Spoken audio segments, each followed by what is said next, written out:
Hello, everybody. Welcome to Off Base Sports Podcast. I am your host, Jason Benicki. You can find me on Twitter, Instagram, TikTok at Degenerate Jason with no O. So Degenerate, Jason. I am joined by Todd. Todd doesn't like to give out his social media because he's just not a fun person like that. I don't understand it, but hey, the more the merrier. So if you were around when we recorded our last episode like a year ago, we appreciate you for tuning in again. If you haven't been, or if you've never listened to us, feel free, share it with your friends, family. Give us a like and a follow on Off Base Sports Podcast on Facebook. Like I said, follow me on the Twitter and the Instagram and the TikTok. I love to share gambling and all of that fun stuff. And also, feel free at any time to give a call in. We are live if you're watching on Facebook. The phone number is 574-274-9303. And feel free to call and talk along with us. Since it's been a while since we've done an episode, I feel like we should give you a little background on who we are and why we decided to do this. I'll let Todd start since I've got to do a little busy work on my phone, getting this out on the Facebook. My name's Todd. I live in Indiana. I've been here all 38 years. We've decided to do this because he wanted to do it and told me to come on. Now, let's not act like I just threw this at you like you're not a big sports fan. Oh, I am. And we've known each other, 25 years now? Give or take a few. What do we do every time we get together? Talk sports. So why not do it where people can join into the discussion, have a little fun with it, see if we can get a following. It's entertaining. It's a fun idea. What's the harm in that? The harm would be, I remember high school and the word pummel and thwack. Hey, I taught you valuable life lessons. Did you learn those vocabulary words? Yes. Did Chuck learn those vocabulary words? Yes. I bet you they're seared into both of your guys' memories, including mine. So I just remember you were thwacking him with a globe, and he tried making a point that you were wrong by thwacking him with a globe, so you made a correct statement by flattening the globe. That is true. But anyways, I'm Jason Benicki, lifelong sports fan. Used to watch SportsCenter every morning before I'd get up when SportsCenter was still good. Usually about 30 minutes an episode, just scores, highlights, and on with your day. Always been a dream of mine to have a sports talk radio show. Well, in the internet world, you can do that. This is how I do that. Not going to hold out any of my biases. I'm a Pittsburgh Steelers, Pittsburgh Penguins fan, Chicago Cubs, Chicago Bulls fan, #FireGarPax. And this is my space in Todd's. There's been a few false starts with me in the podcast space before. You live, you learn, you try to get better. My goal going forward for this year will be to have an episode out every Monday morning on audio format.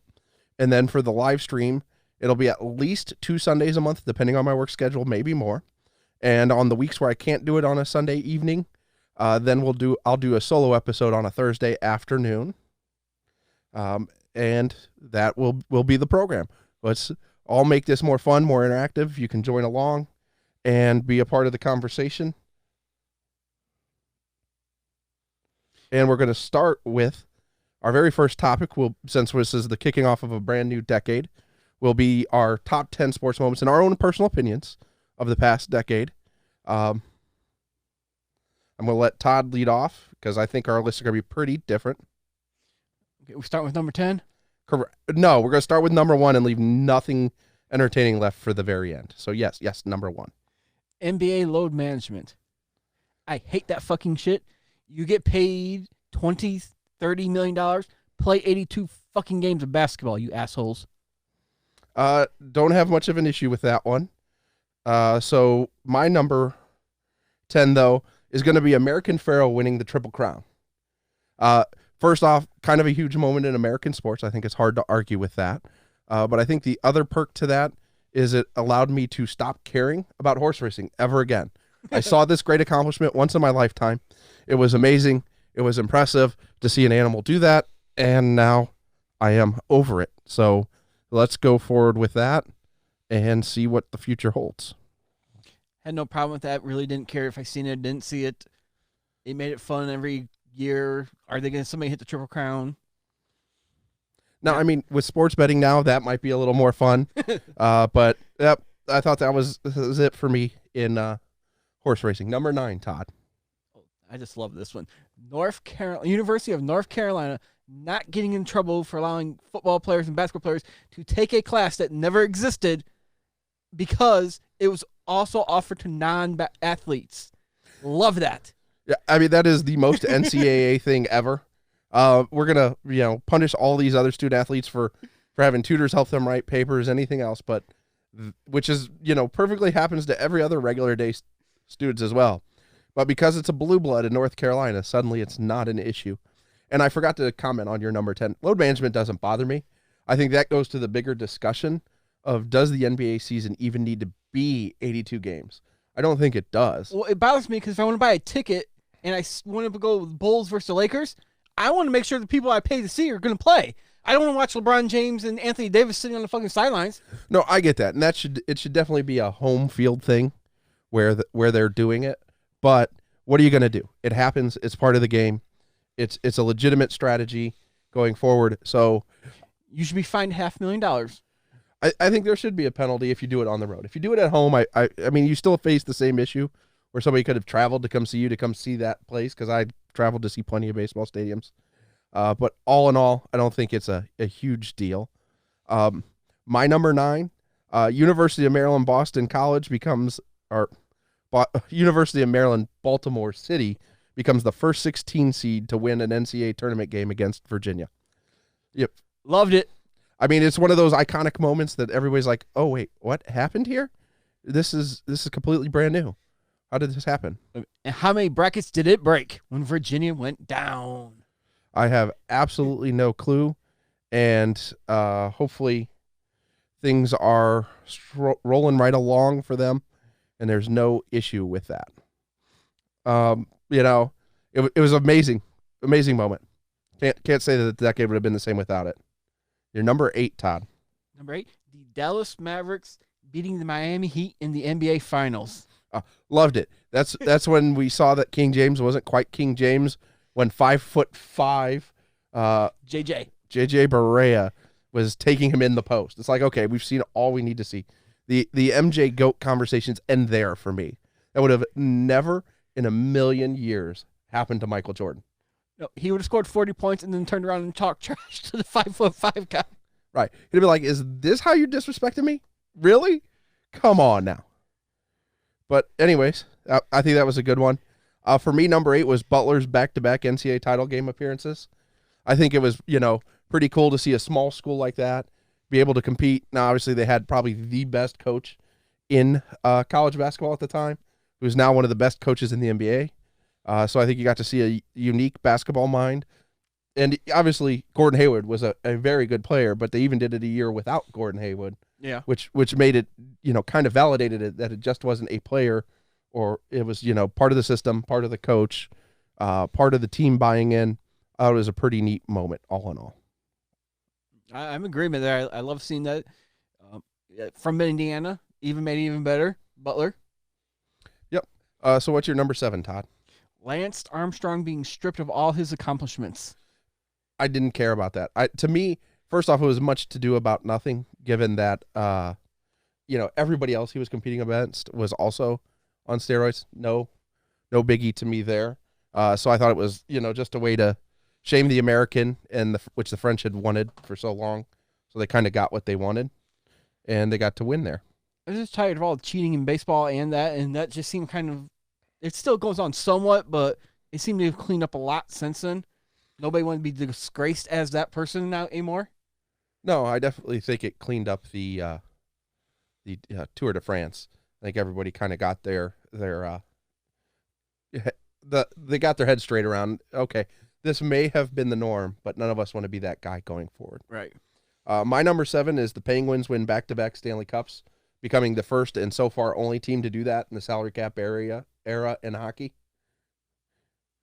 I thought that was a pretty amazing accomplishment, given that, you don't get the same ability. I mean, there is some rules to manipulate the salary cap in hockey, but again, no one else has done it.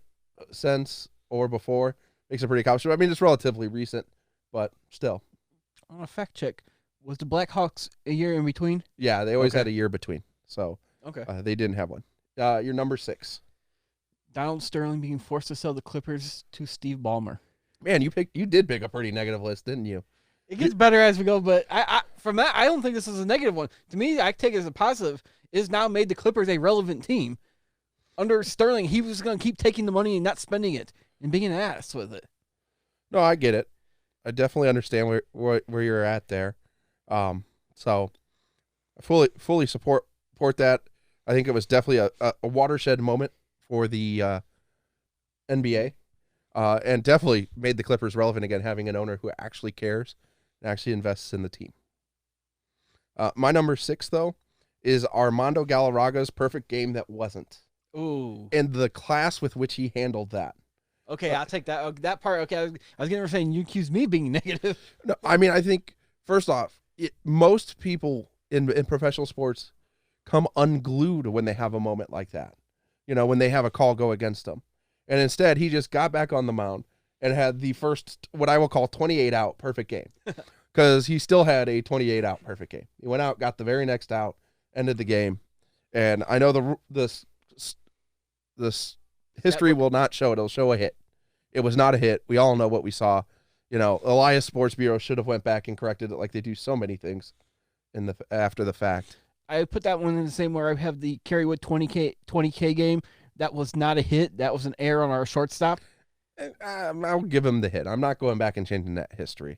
That one was at least a scorer's call. That was a judgment call. This is not a clearly out by a 3 feet stretch, that we all saw. And in modern baseball would be undone. So I think that was a pretty good one. Your number 5? Number 5, we might have heard this one already. Number 16, University of Maryland, Baltimore County beating Virginia. Baltimore City, by the way. Baltimore City. Maybe it was Baltimore County. UMBC. We all know it as UMBC. Being the first number 16 to beat a number 1. All right. Well, I think that one then we don't really need to go on with that at all. Right. So my number 5. Hey, I'm not surprised, motherfuckers. Right there. Nate Diaz beats Conor McGregor on 11 days' notice at UFC 196. What more could you ask for?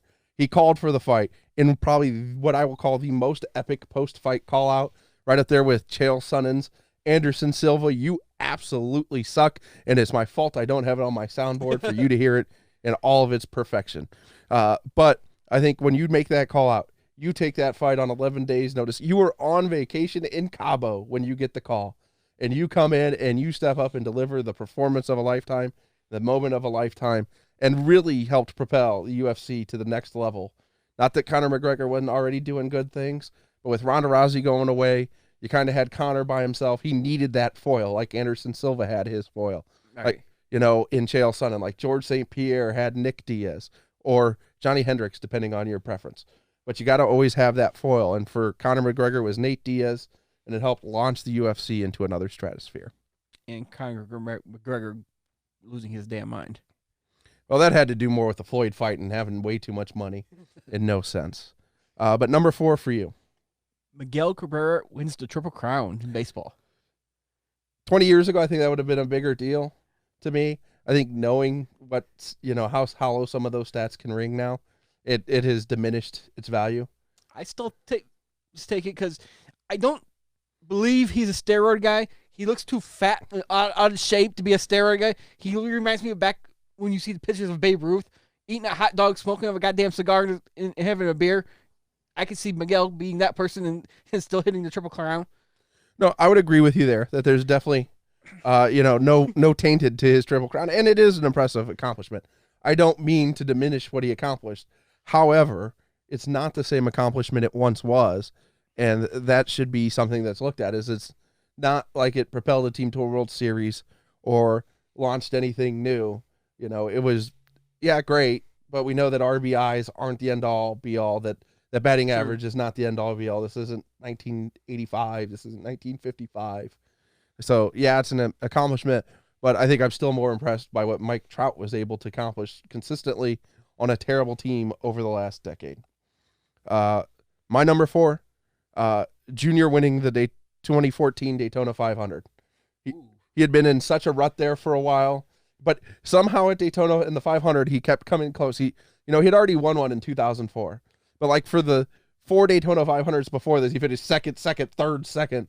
He had been close but couldn't quite get over the hump, and his career had been in that kind of rut up until that point. He won once in 2008, once in 2012. Then he wins that 500, goes on to have probably one of his most complete seasons of his career, even though he didn't quite win the championship because all the weird rules that kind of have diminished NASCAR popularity. I don't care anymore. I didn't watch, for the first time in my life, I didn't watch a single Winston Cup race this year. I'm in the same boat. Yeah. I would say since Junior retired, I haven't watched one, I don't think. I mean, I've watched some since then, but not nearly the number I have before, just because it was really not what I was looking for at all. The rules have changed too much. It's way too far gone. It's just a different sport than I grew up. What's your number 3, Todd? Tiger Woods wins the 2019 Masters. That is also my number 3. Oh, no way. So I think we're close there. I think our number 2 and number 1 will be different, though. I have a hunch. I definitely think number 2 will be different. So I mean, obviously, anybody who had rooted for Tiger through his entire peak prime and then watched the downfall was always waiting for a moment where he came back and his health was where he was healthy enough to remind people who Tiger Woods is. And you'd always heard the myth that these young guys were not going to be fazed by the Tiger roar. They weren't going to be affected by the Tiger pressure because they didn't know it. And then we got to see it on a Sunday at Augusta, where guys who would normally not crumble at all suddenly started making shots into the water, making bad decisions, and allowing him to become, and once again, the peak golfer. And now he's trending back up completely towards being, if not number 1, in that top 5 again, and being a consistent threat. I mean, there's nothing like the Tiger roar. So until you heard it, you can say, I'm not going to be affected by it, not be affected by it. Then you hear the 20,000 people following Tiger Woods all cheer at one time. It's like, okay, this does affect me. Right. You didn't know what it was until you were there playing with him, for some of these guys as he's hunting greens, not making bad shots, not making mistakes. And in the Power Red shirt. Well, I mean, the Power Red shirt had been around. It just hadn't been effective. But when you see him locked in, ready to go, throwing darts, making those things, I think you're ready. What's your number 2?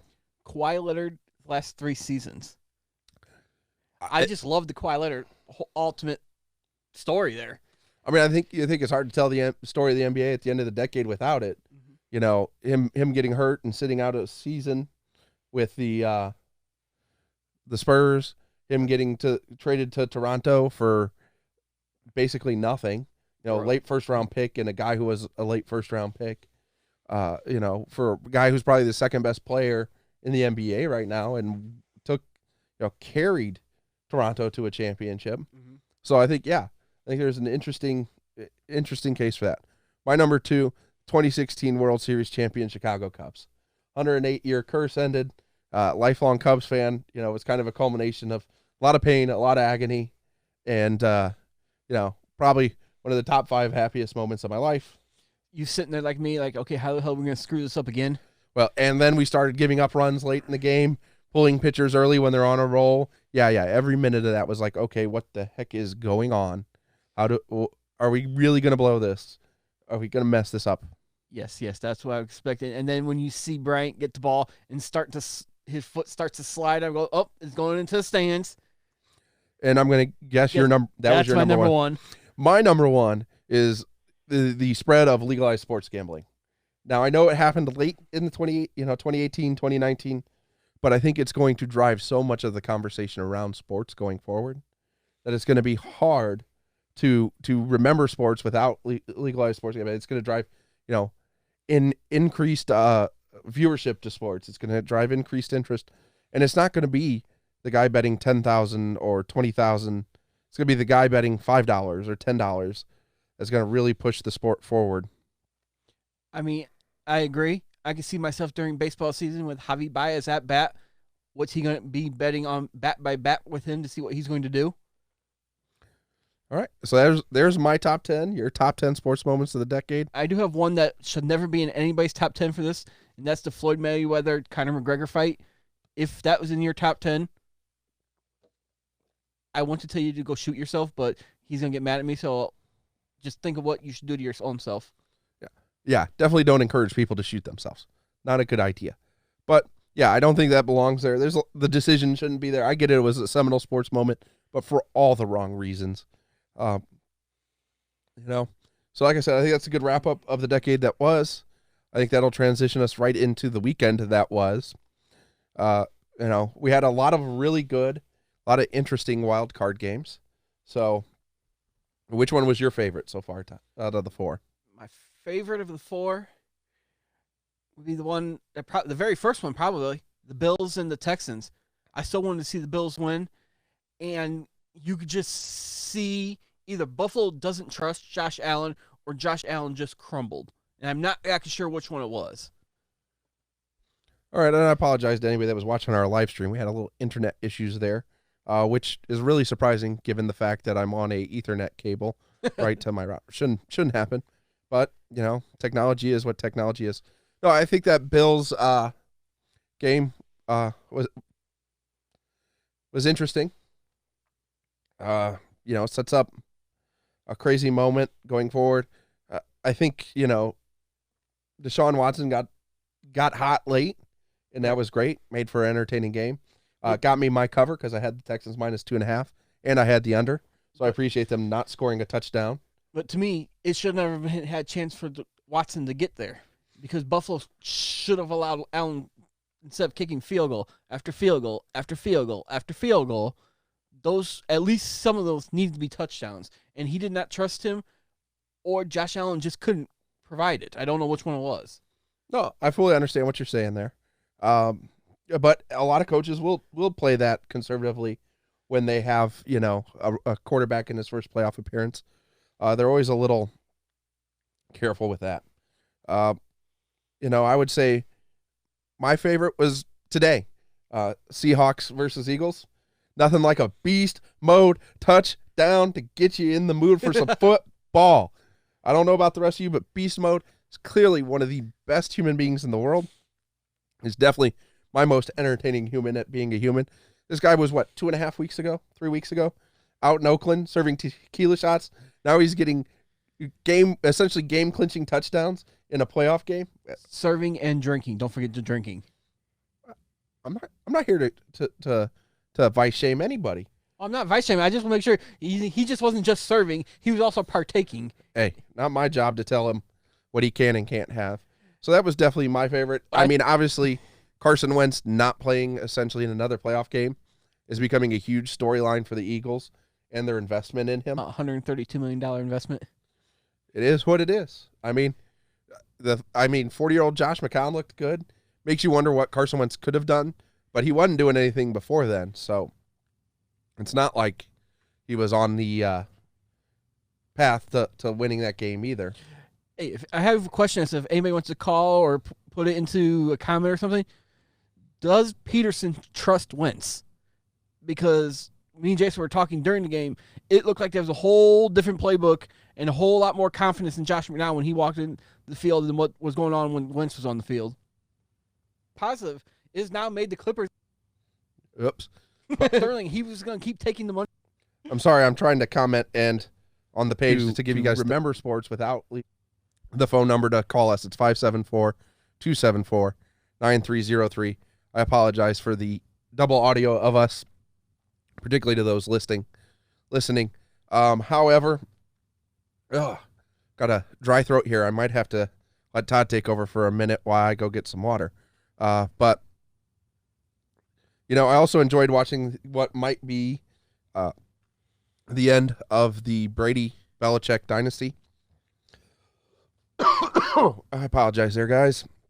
Like I said, Northern Indiana weather definitely has me a little under the weather today. But we will power through this because if I don't start today, when do I start? I'm not 100%. I wasn't as happy as seeing the end of that legacy probably because I still think if they come back next year, if they get him a wide receiver and a tight end, I still think they're a 12-4 team with a good chance of making it to the conference championship game and maybe even a Super Bowl again. So this was your question to me for one of our topics. Yeah. Where does Tom Brady play next year? What do you think? I think he follows Josh. If Josh McDaniels takes a head coaching job, I think he follows Josh McDaniels. If he goes to Cleveland, I believe he's the starting quarterback at Cleveland next year, and I don't think Baker Mayfield's on the field. And I think with the receivers of Odell Beckham and Jarvis Landry and the running back, I'm spacing on the running back right now. Nick Chubb. Yeah, that gives him a whole lot more weapons than he had there, and then they can spend the time trying to build a defense there. And I think if he plays in New England. I don't think he's going anywhere. I could see him following Josh McDaniels. I don't see Josh McDaniels going to Cleveland. No. You don't turn down the Colts with Andrew Luck. Now, granted, it turned out to be, not necessarily the case going forward that you would have him, but you don't turn that down to take over Cleveland. And I don't think Cleveland's bringing in somebody that's going to replace Baker Mayfield in year 3 already. I guess let me ask you this question from last year. Tom Brady changes his contract to become a free agent. Josh McDaniels becoming a Colts head coach. Instead of Kraft and Belichick convincing Josh to stay one more year, what if it was Brady and they had Brady set the contract up so he could leave to follow him? Crazier things have happened. I'm not going to say that that hasn't happened. Because, if he went to Indy and he had luck, there's no chance Brady's going to come back go to that team because he's not going to outplace Luck at his age and how much they were paying Luck. I don't know. It'd be interesting to see how that works out. I do see possibly him in a San Diego uniform, though, too. Los Angeles, their first year in their new Coliseum there, and new coach, new quarterback.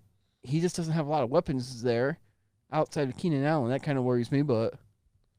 that Hunter Henry is a pretty solid tight end there, too. He's got to stay healthy. Austin Eckler. Melvin Gordon, if they bring him back, he's got weapons. Again, they got to stay healthy. I know Gordon missed a lot of the time. That's why his numbers were back down this year. But I just don't see Tom Brady going anywhere. I know it's fun to talk about. I know people have talked to Cowboys. I know people have talked some other ideas with this. But ultimately, at the end of the day, I don't see Tom Brady going anywhere else.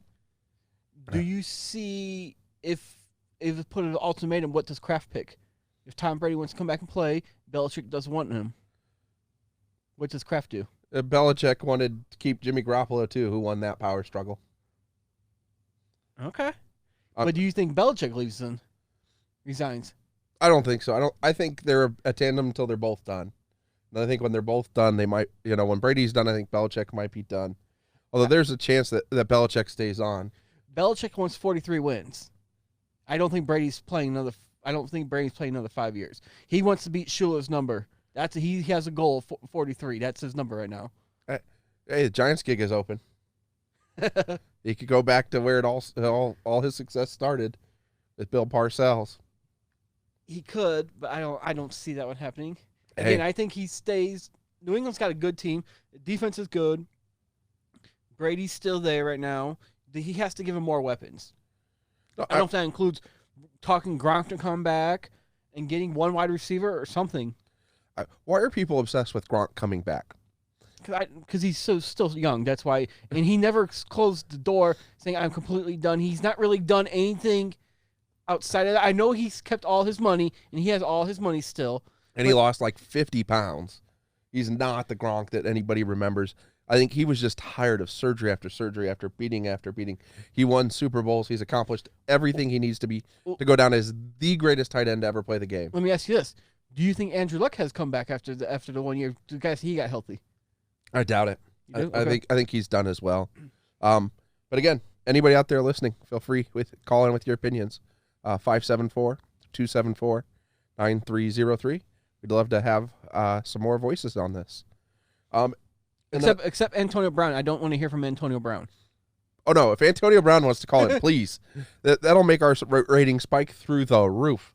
Not worried about it happening.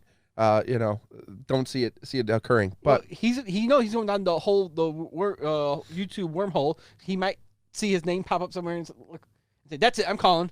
Well, first off, this is on Facebook, not YouTube right now. It'll be on YouTube later, but that'll be just a recording. But I think we have one wild card game left at this point, and that was the Saints being cursed once again. Battle all the way back, and then they lose in overtime on what some will call a questionable pass interference call. I say it would have been a ticky-tacky call to call at that point in the game. And I know people are like, well, if you're going to call it in the first quarter, you should call it at the end of the game. I don't think they call that pass interference in the first quarter either. Now, if you're going to call that offensive pass interference, if it was the other way around, do you call it defensive pass interference? Would you call the... Again, I would make a terrible ref because I believe to let him play. Okay, I mean, if your theory is if it was the other way around and you would have been bitching that was defensive pass interference, then you got to throw the flag and make that offensive pass interference. If you was like, you know what, I believe it wasn't that bad, let him play at that point, I have no problem with it. But you can't say, well, that would have been defensive pass interference and then claim that wasn't offensive pass interference. Fair enough. Yeah, I just thought it was two guys battling for position in a close end game situation. I feel like the push off wasn't as big of a deal. I think the replay made it look worse just because they were already hand fighting. He extended his arm, got his way through, and he was there. I don't know. That's just my opinion. Just one man. I'm sure there are plenty of Saints fans who would absolutely vehemently disagree with me in terms of the penalty there. And Saints fans, you cannot use the NFL only one. No, you can't use that one. They changed the entire rule for you, and it still didn't quite get you over the hump. And again, I didn't feel bad for the Saints last year because the only reason they had home field last year is because there were two absolute bogus pass interference calls when they were playing the Steelers. If they lose that game, they don't have home field. Steelers are in the playoffs. I have a bigger gripe as a Steelers fan than any Saints fan does against the pass interference calls and why the rule needed to be changed. But even then, we all know that Al Riveron is an absolute stooge and would have never have overturned any of these calls anyways. So let's not pretend like that's going to happen. The dude is a bozo with a capital B-O-O-Z-E. Just bozo a reminder that I just completely misspelled booze. Not that you can tell what I have on my mind when I'm sick. Just as a reminder, he's a Steeler fan. That's why he remembers, and that's why he still irritates him. Yeah, supposed to remember. It's all right. So that covers the wild card weekend, and that leads us into the divisional round matchups. So you'll have the Vikings, Niners, Titans, Ravens, Texans, Chiefs, and Packers, Seahawks. Which one are you most excited about? The Titans. You said in Chiefs, right? Or Titans? Titans, Ravens. Ravens. Yeah. I mean, those are two teams that are built relatively the same. I mean, they're a physical team. They want to both run the ball.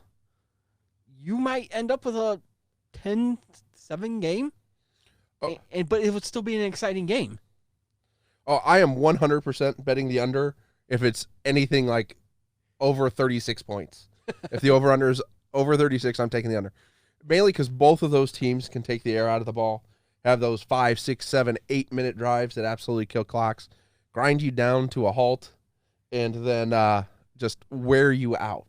And we saw it, Derrick Henry basically debo the end of the Patriots this year. I don't know if there's anybody sad about that. I don't feel like there is.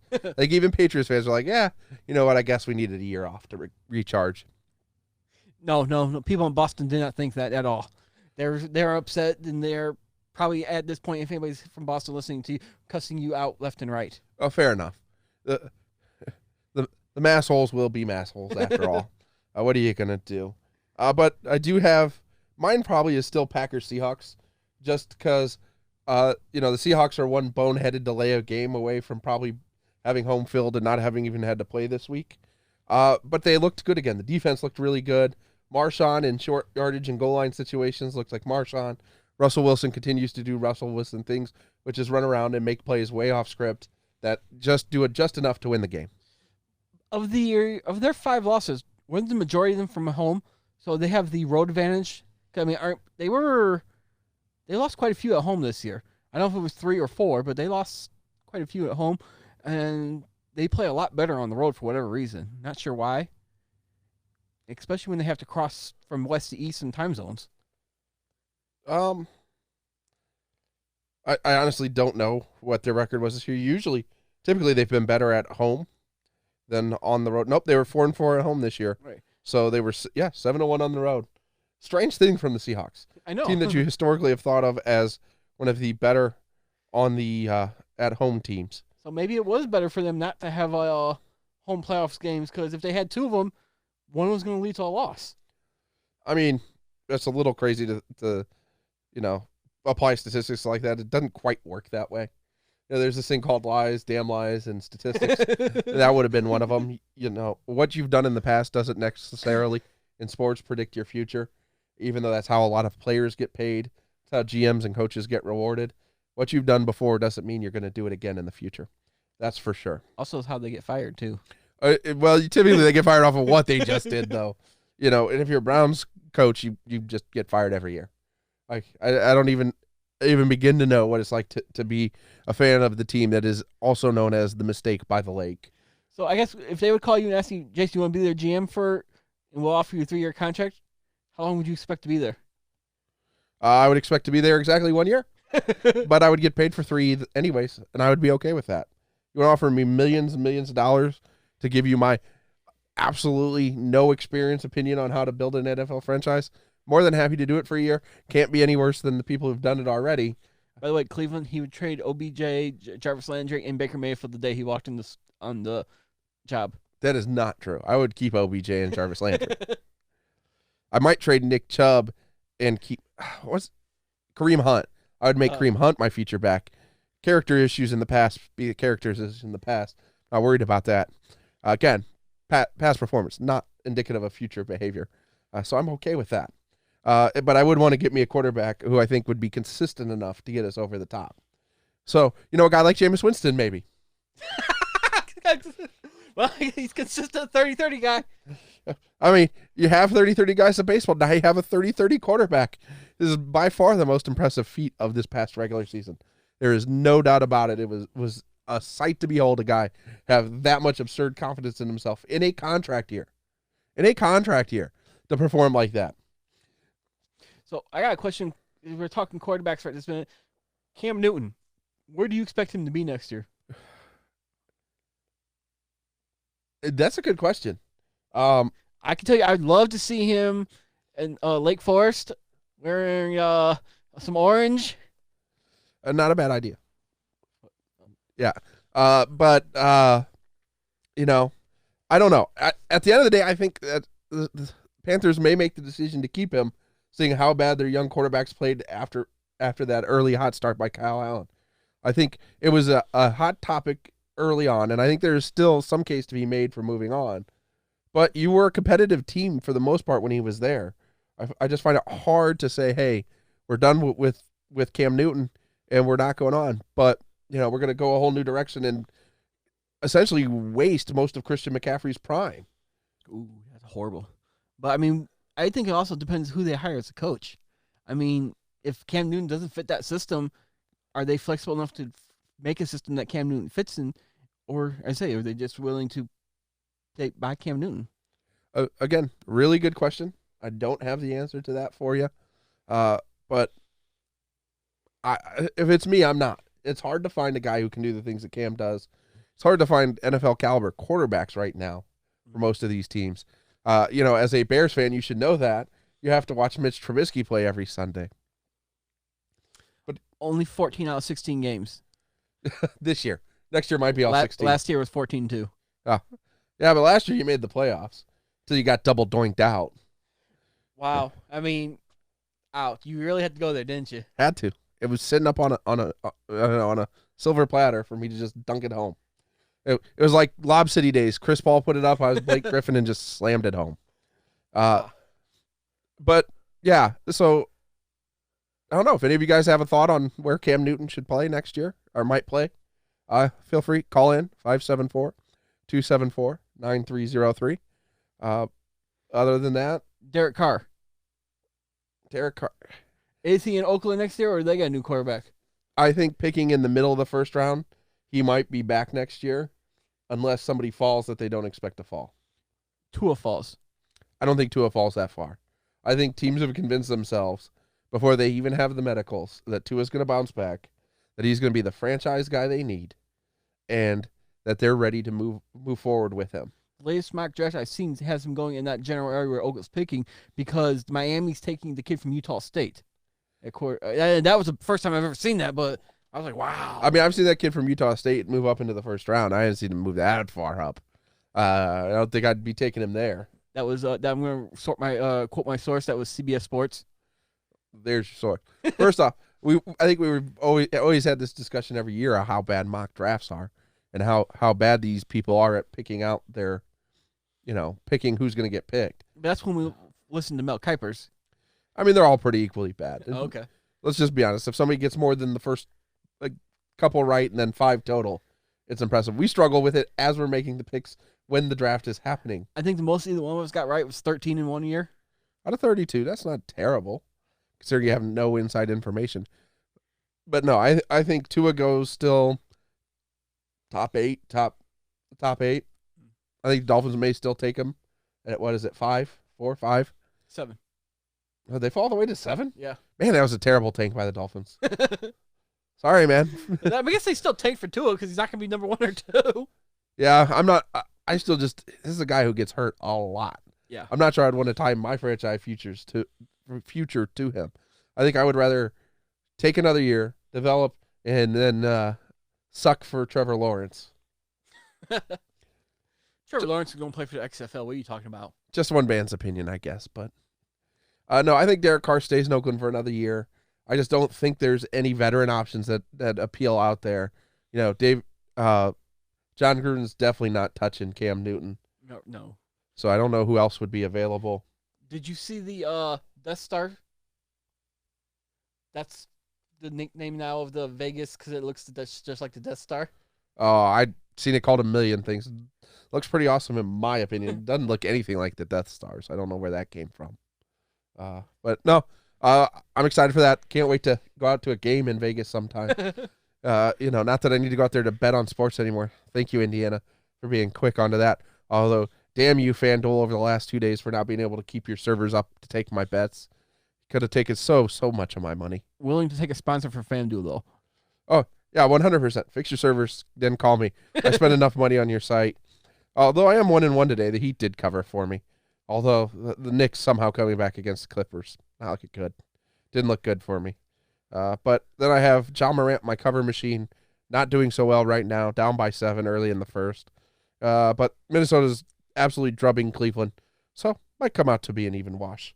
Gotta love those days. Didn't bet on any of the football games today. Just couldn't get a real read for him. If I'd have known Carson Wentz was going to get hurt at the end of the first quarter, would have obviously taken the Seahawks money line. But what are you going to do? Odds weren't great on that anyways. Wasn't worth the risk. We haven't quite covered our predictions for the divisional round, though. We're going to put ourselves both on the hot seat here and predict these games. Just winners. No against the spread yet because I haven't even looked at spreads. I'm going to let you go first on each of these games. Vikings, Niners. Niners. I think the corny one sheds his not prime time label. And I think Kirk Cousins pulls the upset of the century. Of the very, very young century. And the Vikings beat the 49ers. No, I think they're going to run that ball right down the Vikings' throat. He might have a good game. It might be 42-41 at the end. But I somehow believe Robbie Gould will be on the end of this thing just to piss me off some more because he should be a Bear right now instead of a Niner. Hey, Bears traded him. That was the Bears' fault. We didn't trade him. We cut him. Get it right. Oh, okay. Sorry. Even worse. You disrespected the legend by cutting him. By the way, Robbie Gould, if you need a contract, talk to Robbie Gould. He is awesome at getting people contracts because he got himself paid $5 million a year to go kick in San Francisco. I'm just buying full into the full corny. You like that in the post game locker room. I think that has his team fired up. I think you see that the Vikings have his back. I think you saw Stephon Diggs be mad and still make critical plays to get them over the hump.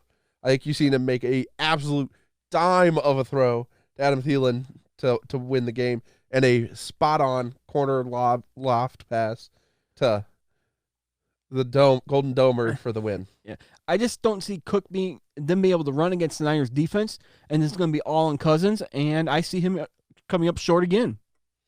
I mean, all of these things are distinctly possible, so we shall see.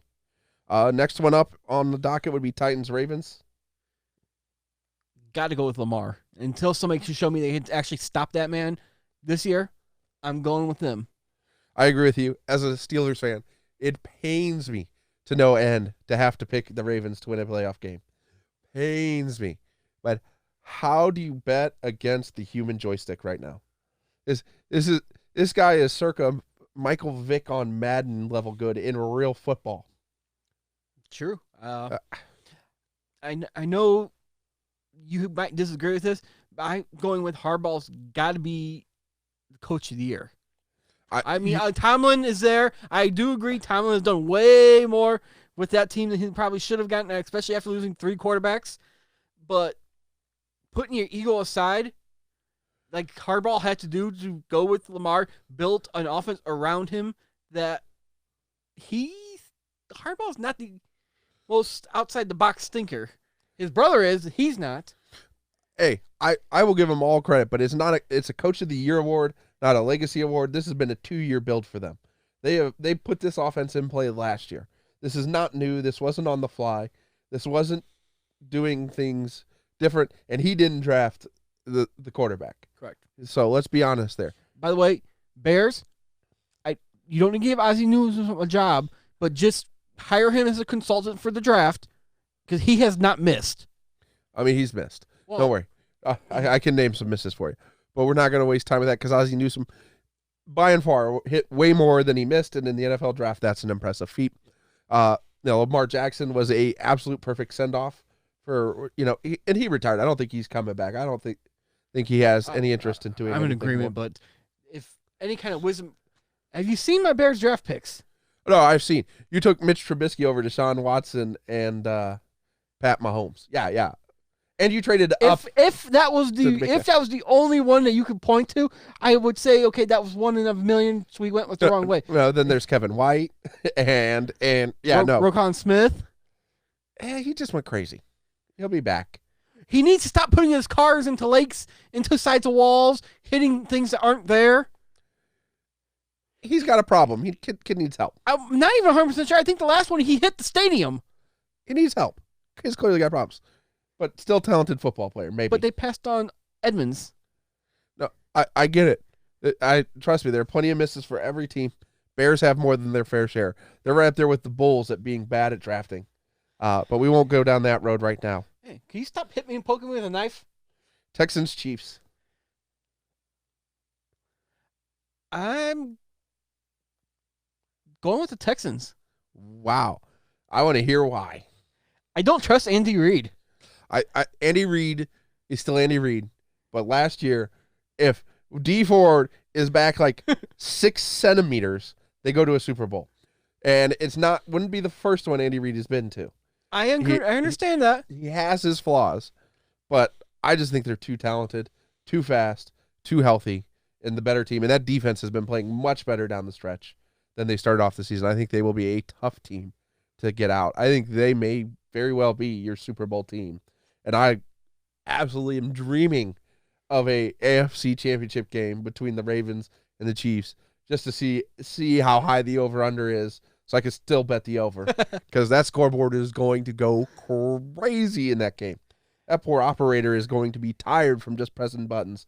And touchdown, and touchdown, and touchdown, and touchdown. Somebody kicked a field goal? Oh, halftime. That's why. Ran out of time. Okay. Now, I'm Chiefs all the way in that one. It's not even close for me. It is definitely got to be Kansas City. And then the last one, Seahawks, Packers. Well, being a Bears fan, Seahawks. And I'm not just picking against Bears fan. The Packers just don't look good. I'm not 100% sure how they won 12 games. I mean, I've seen them multiple games. Their defense is opportunistic. Eventually, they're not going to be able to make a play. Their 2 big signings are having both career years. Eventually, I don't know. Aaron Rodgers, unless he becomes Aaron Rodgers of Brett Favre's type status, so he can just run around in a circle and just launch it downfield to hope his guys come down with it, and they all come down with it, I don't see him being able to outdo the Seahawks. No, I'm right there with you. Tease punch the microphone while you're at it. These things aren't meant to take that kind of abuse. I do like the Seahawks. I think the beast mode bounce is for real. Even though he's not contributing a ton on the field, he has got a touchdown in each game. But obviously his yards per carry numbers, not what I would call excellent or top shelf by any stretch of the imagination. Because they're not really giving him enough carries. I mean, if you watch his career, the first 10 to 15 carries he's wearing them down. After carry 15, that's when he starts dragging people down the line. Well, and I think they're trying to keep him healthy, keep him for critical situations, 3rd and short, 4th and short, goal line carries. This isn't 25-year-old, 28-year-old beast mode. This is 33, 34-year-old beast mode. But I think just the emotional punch up that he gave them is a very real thing and absolutely was something that they needed and is going to help them carry forward. So that gets us through all 4. I did forget one thing. We were talking about the games this weekend. There was one play that made me just laugh. It was in the New England-Tennessee Titans game. It was New England's first touchdown. They line up, and you can hear Brady screaming, "Edelman, get your ass into your right position." And all of a sudden, he turns around, hands the ball off on a sweep, and he scores a touchdown. No, I mean, it's a funny thing, to say the least, to watch that. But what are you going to do? It is what it is. And, speaking of things that we kind of glossed over from this weekend's games that I wanted to talk about, I know that they covered it a little bit during the game. They stole a little bit of my thunder. But it's fun watching Taysom Hill be everything that Tim Tebow should have been and refused to be because of his ego and his pride. He may be the greatest human being on earth because he seems to authentically be like one of the nicest humans you'll ever meet. And everybody who's met him has really made it seem authentic. Wait a minute, are we talking about Tebow or Hill there? Tebow. Okay. But his ego of being an NFL quarterback absolutely beat him from being a weapon like Taysom Hill. Sean Payton wanted him to be Taysom Hill before Taysom Hill, and he told him no. Now, granted, he didn't have the exact same speed, but he would have been the same kind of weapon. Here, we're going to run you a tight end, fullback. Going to let you throw some, take some shots, run some wildcat, some read option. Would have been fun to watch. Taysom Hill is by far the most electric football player in football right now. Because when he lines up on the field, your guess is as good as mine in what he's going to do. And it just shows you, to me, that shows you a brilliance of a coach when you can take a player like Taysom Hill and say, hey, we're going to do everything with you. Absolutely everything. Oh, kicks, yep, punts, got it. Gonna run fake punts for us? Absolutely. Hey, gonna play quarterback, running back, wide receiver, tight end. Got it. Fullback? Rarely, but it happens. I just would love to see him line up at like guard one time, just cross offensive line off his end list. I do believe he had at least, I know of one, maybe 2 tackles in the game too. Let him play some defense. And what, 50 receiving yards, 50 passing yards, 25, or no, 50 passing, 50 rushing, 25 receiving. Yeah. A touchdown, a couple tackles. His stat line, he is literally football's version of a stat sheet stuffer. Absolutely. I'd like to be able to use him in fantasy, but I want all his stats to count. Well, in a league like ours with individual defensive players, how would that? I would have to see how that would work. I can't imagine that you wouldn't get all of his stats. Okay. I don't know, but I would imagine you would. Why wouldn't you? It's not like fantasy baseball where they, with Ohtani, where they make you pick him as a hitter or a pitcher. It's like, I feel like I should get both. He's both. I shouldn't have. I should be able to use him as both. Same time.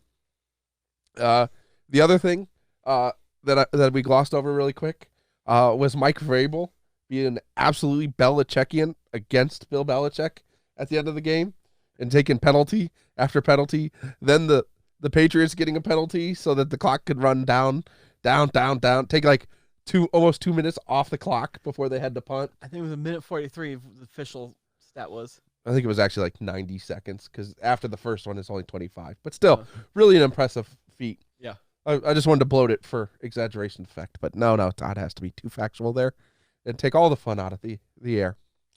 I thought it was great, and it was amazing watching him get so upset at somebody doing something he would exactly do. It's like, sorry, we've watched you do this before. We know how this works. I mean, you were the one that pointed it out to the NFL. It's surprising that one of your disciples would know the loophole and be able to use it. So don't know what to say there. I enjoyed it. It's been a fun one.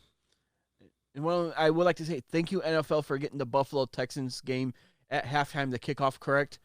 Because if you would have awarded Buffalo the touchdown on that bowl, I don't know if I would have watched the other 3 games this weekend.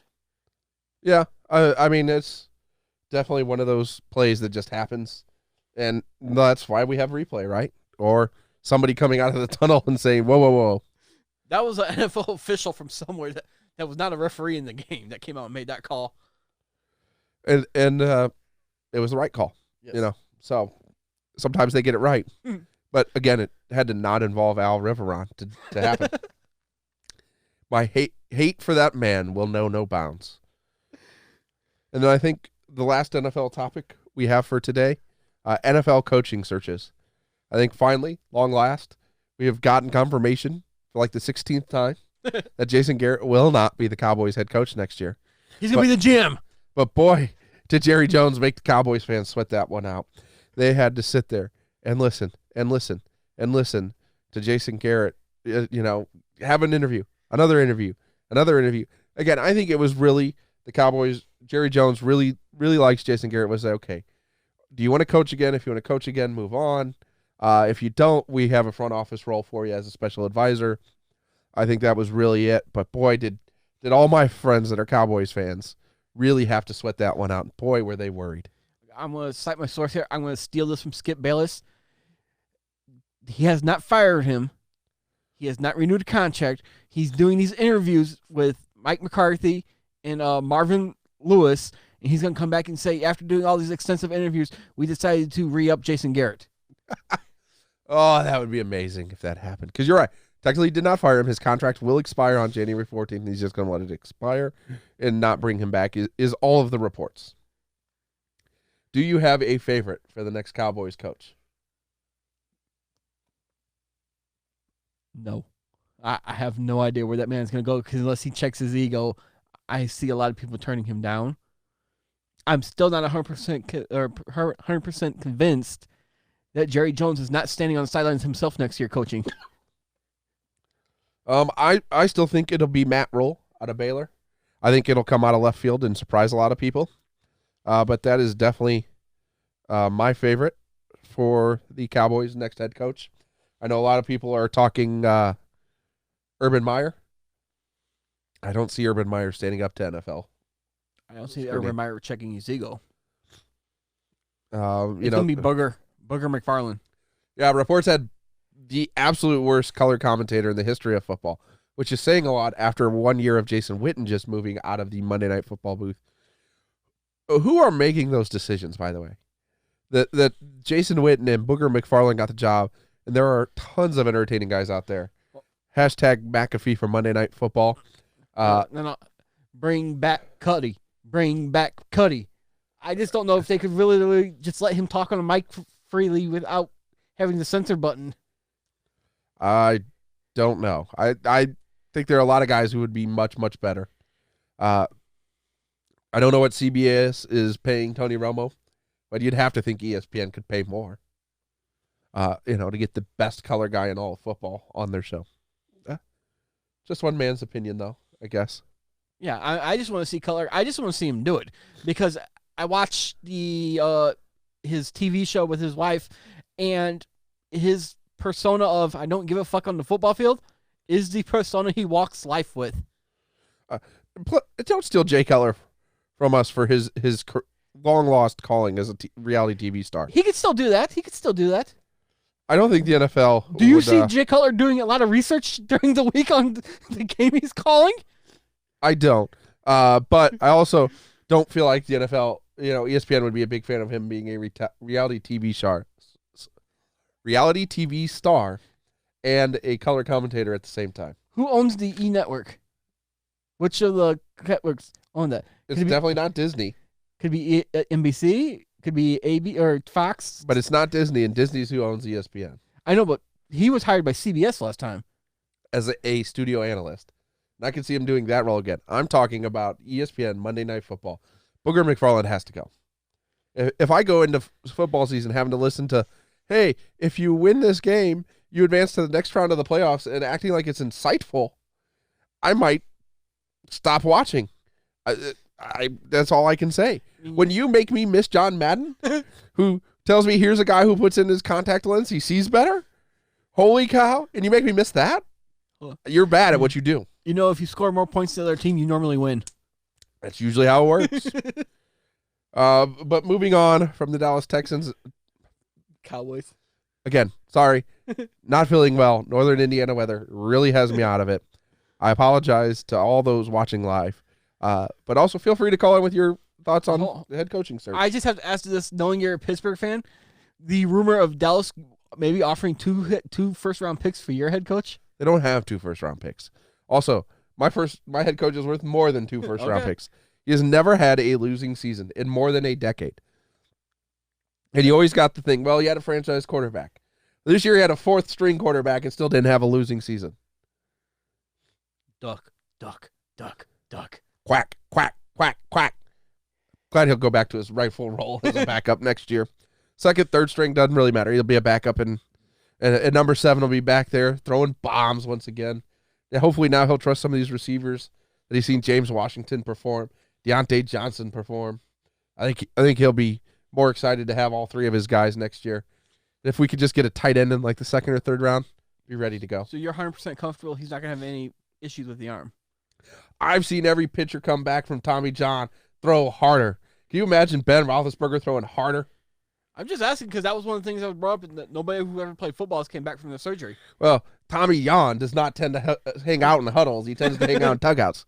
But he's made an appearance, and every baseball player is throwing harder after Tommy John. Okay. Ben Roethlisberger throwing harder at 39 excites me to no end.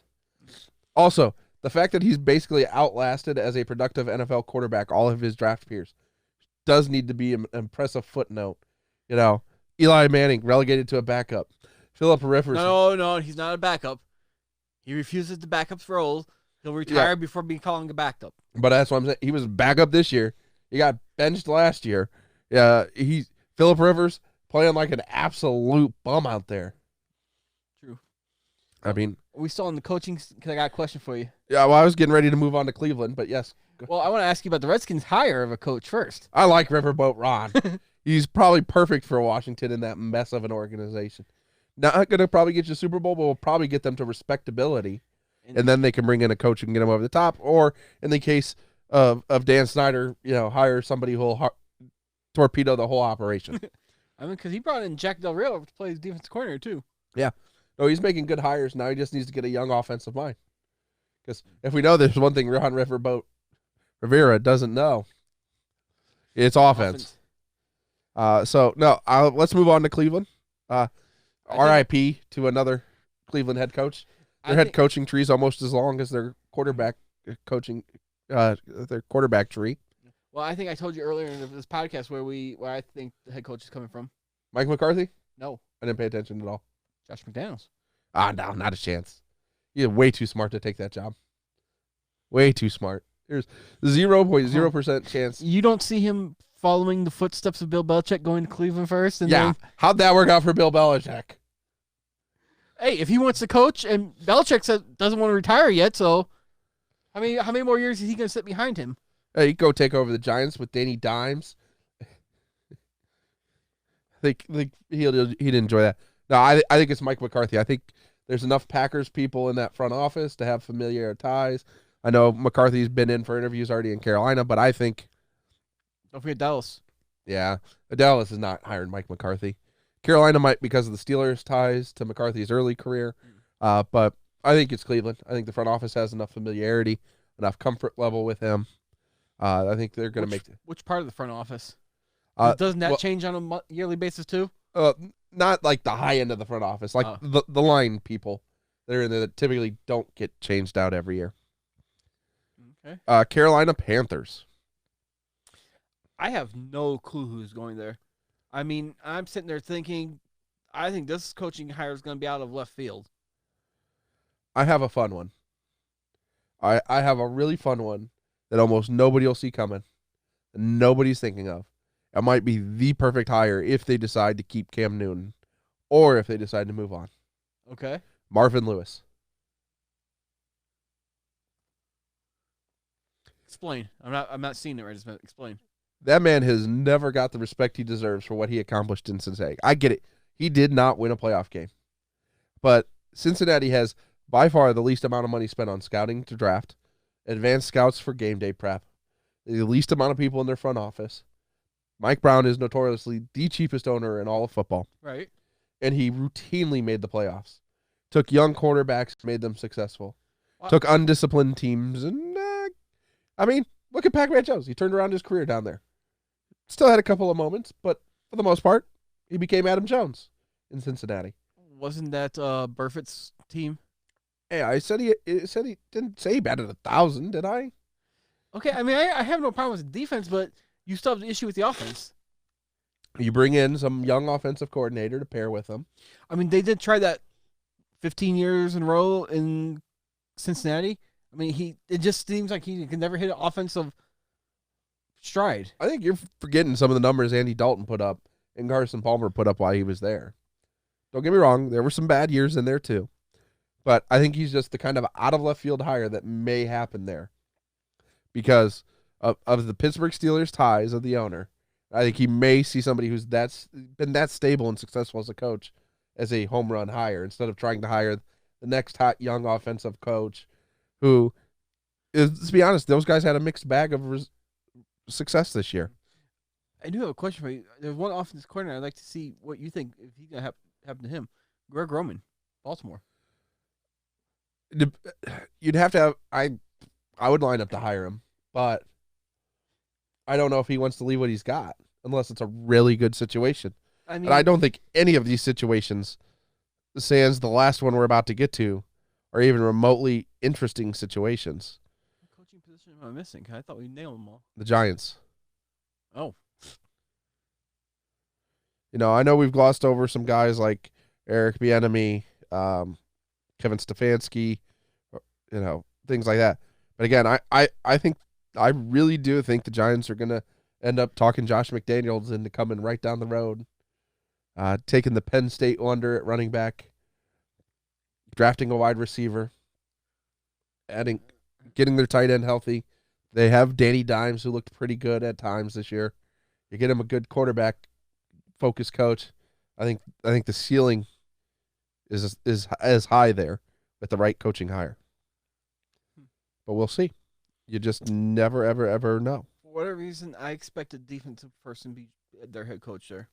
I don't know who it's going to be, but somebody on the defensive side of the ball heading there as a head coach and then pretty much turning the offense over to whoever they decide to hire as offensive coordinator. Fair enough. I mean, it's distinctly possible. I just like Josh McDaniels as a fit there. I think with Saquon Barkley, I think with Danny Dimes, I think it's an interesting fit. What he likes to do. I found it interesting. These ones talked about Harbaugh going back to the pros. I just don't know that he's headed that way. I don't think he is. I don't unless Michigan gets rid of him. I don't see him leaving because he would make himself out to be a liar, and he's been saying it all along. I'm not leaving. I'm not leaving. I'm not leaving. And I just can't see him willing to do that to himself. Even if he wants to leave, I don't see him doing that because then he'd be like, he would be pulling Nick Saban. Maybe, but again, like I said, I don't see him going. So I think we're on the same page there. I don't think there's an opening that really gets his attention, it gets him excited. So I don't think he's going anywhere. I think that covers. Who's on the hot seat next year right now? I have one right off the bat. Dan Quinn, Atlanta. Adam Gase. Oh, 100%. If he can't get Trubisky turned around, I absolutely told you. I think Adam Gase is in New York Jets. I'm thinking of Yeah, Matt Nagy. Matt Nagy. Sorry, Adam Gase, of course. Hold on. Is Bell coming back next year? I do not. He's under contract for 3 more years. Yeah, I think he's gone. I'm like, dude, you could have said yes, he's coming back. Not he's under contract for 3 more years. But again, I think he's done. I think he's gone. I think Kansas City's an interesting fit for him. Ooh, I know. thought about that. I know Pittsburgh was trying to trade to get him back during this at the trade deadline. Just for asking for a first round pick, they're not going to get that for him. His prediction dipped too far. His salary number is so high. Now he can negotiate that down because whoever takes him doesn't have to pay any of the bonus, doesn't take the cap hit for the bonus, so he can renegotiate that contract and make himself a lot more, palatable for a team. His history indicates he probably won't, but it could happen. Like I said, I'd love to have him back in Pittsburgh. I could see him going to Seattle too. I think Seattle likes what they have with their young running backs. They just got hurt and an unfortunate time, and they were lucky enough to have a great backup option in Marshawn to call right up. Hey, we got a truck full of Skittles with your name on it. And boy, did those fans have those Skittles last week, ready for his first touchdown. He goes diving over the top. Skittles come flying out of the stands. Gotta love Seattle fans. Way a notch above Buffalo fans who throw certain adult toys onto the field instead. Well, I don't want to hear any more about athletes, how great athletes, football players are. The man eats more candy than the children in the United States eat. And yet he's in far better shape than you or I will ever be. Correct. So in other words, Skittles makes you Marshawn Lynch is what I'm drawing a correlation to right there. Hey, Skittles ain't paying us no money yet. Pay us money. I'm more than happy to draw that line for them. They do plenty of it. So if any of you out there have any thoughts on the NFL coaching hires, feel free, call in 574-274-9303. I would love to have some other thoughts on this. But if not, we're going to move on to UFC 246, which is this upcoming Saturday. And if you call in, feel free to interrupt. I don't mind at all. We are more than open to being interrupted at any time. This is why I get quiet because I don't know a lot about UFC. Fair enough. So if somebody does want to have a conversation, more than willing to sit and talk with Jason about that one. Yeah, I don't see that happening. But it would be great if somebody did. Todd's, yeah. I guess my best question is this the one McGregor's fighting again? Correct. Okay. I did at least know that, I guess. So you do know that. I'm just going to go through the main card really quick.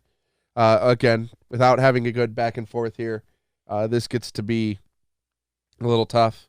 But we start off the main card with Anthony Pettis' return to lightweight after getting beat by Nate Diaz at UFC 241. Welcome back, Nate Diaz. I am always a fan of you coming back and getting some of that. Great cash, homie. But, this is about Anthony Pettis. So he's fighting a younger fighter in Carlos Ferreira, who's basically said his entire goal for the fight is to implement the Nate Diaz game plan, to clinch, to keep it tight, keep it in boxing range, take away the kicks, take away the flashy Showtime stuff that Anthony Pettis loves to do. I still think Anthony Pettis wins. It is in a UFC career. He's always been a little up, a little down. I think going back to 155, fighting a younger fighter will give him a chance to bounce back up a little. Former champion at lightweight. Hard to take that away from him. I don't think his career's over. I don't quite get into the MMA Twitter thing of calling these guys for 22-9, 21-10, whatever, mediocre or bums. The UFC is very different than boxing. Guys shouldn't be going 50-0, 35-0, anything like that. In a game with 4-ounce gloves, that can change anything in a moment's notice. One accidental slip and fall, and now somebody gets your back and chokes you out. Crazy things happen. It should put into context how impressive what Khabib is doing is. What John Jones has done, how impressive that is. What Fedor did in Pride, how impressive that was. Expecting these flawless fighters is just absolute insanity. Next up, we have a women's strawweight fight, Claudia Gadelha versus Alexa Grasso. I could see this one going either way. I think the money is a little on Claudia in my book. I think she's just a little more polished fighter at this point in her career. I think she's, had an injury. Otherwise, this fight would have already happened back in December. But they had to push it a little bit. So they did. Next fight is a heavyweight fight. Alexei Olenek versus Maurice Green. I don't know why I struggled so much with Alexei Oleinik's name. Here's a example of two very different professional MMA careers coming together. Where he's screened 8-3. Alexei is 57-13-1. So you're talking at heavyweight, by the way. Where these guys get their lights turned out in one punch at any time. It's pretty impressive. I think it's just hard to bet against Maurice Green in this. He is looking absolutely fierce, absolutely dominant, and on a roll right now. I think he is the guy going forward. Now, in the heavyweight division, that'll be a fun guy to watch this year. Just a thought. Again, not going to get into it too much. Just wanted to get my predictions out there for you. Anybody who wants to bet, feel free. I'm not going to bet on all of these, like I said, but Pettis, Gadelia will be two I bet on. And then we've got Holly Holm versus Raquel Pennington. Most people who know Holly Holm now, thanks to Ronda Rousey. Most people still don't know Raquel Pennington. So if you look at the 12-5, 10-7 record, you're going to think Holly Holm is the definitive favorite. I think Raquel Pennington takes this. I think she gets her to the ground, grinds her out, takes the win that way. Just one man's thought, though. And then, of course, the fight that everybody is going to tune in to see. This will probably be the biggest event of the ESPN Plus pay-per-view era. I don't like Conor McGregor at all, but to pretend that he doesn't sell tickets, sell pay-per-views, draw eyeballs would be just insane. They put his fight on sale. It sold out in less than an hour for a $10 million box office gate. The man is still a draw wherever he goes. He is still a headliner, no matter what you think of his, out of the octagon antics. My opinion, terrible human being accused of absolutely terrible things. But to each their own. He's facing what I would call the fighter's fighter in Donald Cowboy Cerrone. I have a question on this one. Isn't Cowboy on the back half of the career? Oh, absolutely. So this fight was set there to make sure McGregor wins. You could look at it that way. I'm looking at it a different way. So I think Conor wins, but I am betting on Donald Cerrone to win via submission. Because if this goes to the ground at all, Cowboy is he's not Nate Diaz good on the ground, but he's still good enough to outwork McGregor on the ground. But this is a fight that UFC put together that leans towards McGregor having the ultimate chance of winning and minimizes his chance of losing, but still giving him a big enough name so if he wins, they could sell it. Correct. I mean, this was the tune-up fight he should have had before he faced Khabib the last time. I don't like the talk of him winning this fight at 170 pounds and then going back to 155 to fight Khabib. And I sure don't like the idea of him fighting Masvidal after this, mainly because I want to see Masvidal move on to face Usman for the welterweight belt. I think that's the fight to make there. I mean, I understand he wants to go after Khabib for the money, but why does anybody think it's going to be any different? I don't think anybody does, really. I think that's why it won't sell nearly as well. I think enough people are like, okay, we saw Khabib literally toy with you for most of 3 rounds, and in the 4th round, be like, okay, fight's done. I'm gonna make you tap like a chicken.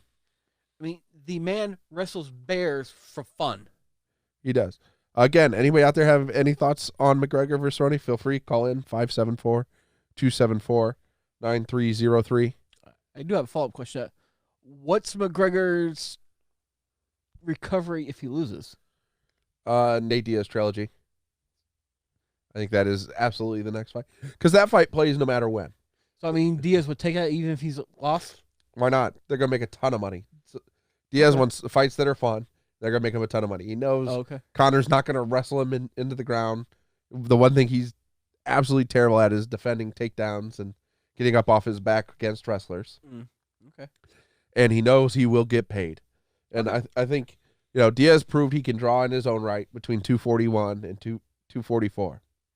He absolutely showed it. Is that the one when he went for the BMF and we got the absolute garbage doctor stoppage? Yes. Yeah. I'm not saying he was going to win the fight, but I would have liked to at least seen what happened in the fight going forward. I agree. I mean, that was kind of a anticlimactic finish there. Now, hopefully he takes advantage of some time off and gets that scar tissue removed, gets his eyebrows shaved down so it doesn't happen as often that he splits open. in the exact same spot in his last 4 fights. He was off for 3 years. He should have got it taken care of then. But I kept thinking I think he kept really thinking he was going to fight again sometime soon. And it just didn't happen. But what are you going to do? So I think that wraps up kind of everything we want to talk about. Again, I'm not saying Cerrone's going to win. I just say if he does win, it's via submission. Because at 170 and as big as Conor is looking, I think he's just going to have some cardio issues if the fight goes into deep water. On the other hand, we've seen Cerrone be susceptible to be knocking out, and Conor does have that left hand. So that is a distinct possibility. The problem is money's not good on Conor by knockout. It's still minus 160, even by knockout. So at first I was thinking maybe I'll bet McGregor knockout Cerrone by submission, let the chips fall where they may. But the money's just not, the odds aren't there. I would also say one smart play with the new scoring rules in UFC. Find a fight you think might be close. Put like $10 on it to be a draw because FanDuel usually runs it at plus 5,000. In the last like 3 cards in a row, there's been one draw. So Nice. $10 turns into 500 in a hurry. If you can find that fight that you think is going to be close, or you can even bet it on almost all of them and still come out $300-400 ahead. If you want to bet on that, because the new 10-8 rules make that so much more likely.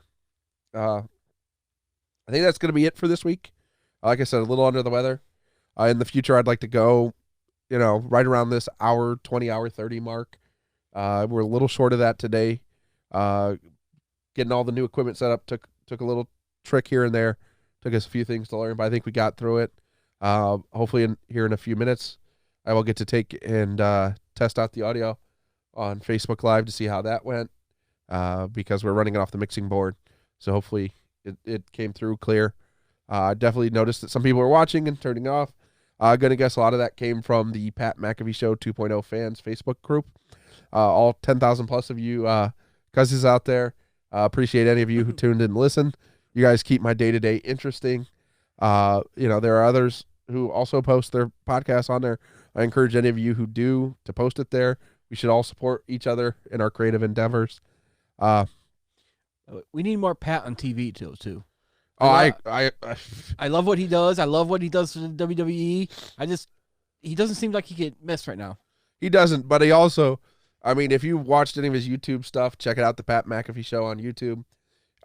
He did his weekly vlog of his life on the road where he was, doing Get Up on Monday, going back to Indy to do the radio show Tuesday, some Wednesdays. Some Wednesdays he had to travel to get to his Thursday night football game. Thursday night doing, radio show Monday through Friday. Heartland Radio podcast that his company's putting out. The Pat McAfee Show podcast that he was putting out, even if it's more of a wrap-up of the radio show now, he started doing College Game Day on Saturdays towards the end of the season. Like you said, NXT stuff. Even got to do one SmackDown when the crew couldn't make it back. Highest rated SmackDown show on Fox to that point. Don't know if it still is or not. But, obviously he's very electric in whatever he does. But my point is, those of us on the fan group, we tend to support each other, creative endeavors. So hopefully more of you do stuff and share it with the group. We should all help each other out. And with that, I think we're going to call this a show. Thank you for listening this week. And as always, just a reminder. I love me some me. I love me some me. I can't stand myself. So please follow along on Off Base Sports Podcast on Facebook. You can give us a like. You can follow me on Twitter, Instagram, and TikTok. Not that I've posted anything there yet, but I will start doing a lock of the day for my gambling lock of the day on there. And it's Degenerate Jason with no O. So Degenerate, Jasn. Todd, you going to share any of your social media with the people? Nope. You can also gamble responsibly, and he's not responsible if you lose, but he is responsible if you win. I am responsible neither if you win or lose. You got to put the money down yourself, but yes, do gamble responsibly. Also, you can follow me on the Action Network app at Degenerate Jason with no O. You can see my up and down performance. More up than down. I like to think I win, but again, a lot of those I wouldn't call my lock of the day. My locks of the day, when I give those out to people I know, have been like 90%. So if you want to follow on TikTok, I'm going to give out a lock of the day. May not be one every day, but what are you going to do? Thanks for listening. Subscribe, rate, review. We're on iTunes, Spotify, Stitcher, Anchor app. Like I said, this will be available on Facebook Live. We'll stream it. I'll post it on YouTube as well after I'm done, and you can watch it there. On my channel is just Jason Benicki on YouTube. Thanks again. Until next week. Bye.